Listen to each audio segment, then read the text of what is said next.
যখন ট্রেনটা শীতলাই ছিল, গেটম্যান কিন্তু বাঁশি দিয়েছিল, সে সময় ট্রাকটা এসে কিন্তু এখানে স্টার্ট থেমে যায়।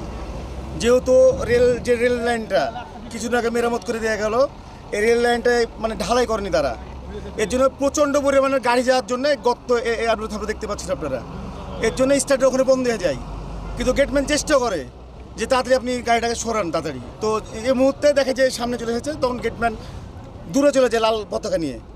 তো উনি তো এখন মানে যে ইয়াটা তখন ওই মনে করেছে যে না আবার স্টার্ট হয়ে গেছিলো, তো পিছনে টানো হচ্ছে, পিছনে বেঁধে গেছিলো, এই মুহূর্তে মানে ট্রেন এসে উড়িয়ে দিয়ে এই ঘটনাটি। ওই টাইমে মনে করেন গেট ফেলা হয়, ফেলার টাইমে মনে করেন একটা গাড়ি, এই গাড়িটা এসে মনে করেন ওখানে দাঁড়িয়ে যায়, মানে স্টার্ট বন্ধ হয়ে যায়। স্টার্ট বন্ধ হওয়ার কারণে গেট ফেলতে পারে না।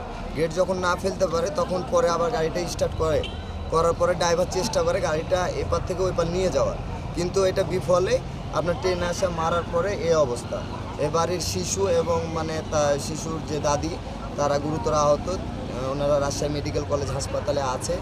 ট্রাকটা তখন ট্রেন আসছিল, আসতে মনে কর ট্রাকটা মনে কর যখন থামে ভেতরে যখন থামে ড্রাইভার নামে গেছে, আর মনে ট্রেনগুলো হড়হড় করে চলে এসেছে। আমার ছেলেরা চিল্লে আমরা লাইন পার হয়ে গেছে ওর থেকে।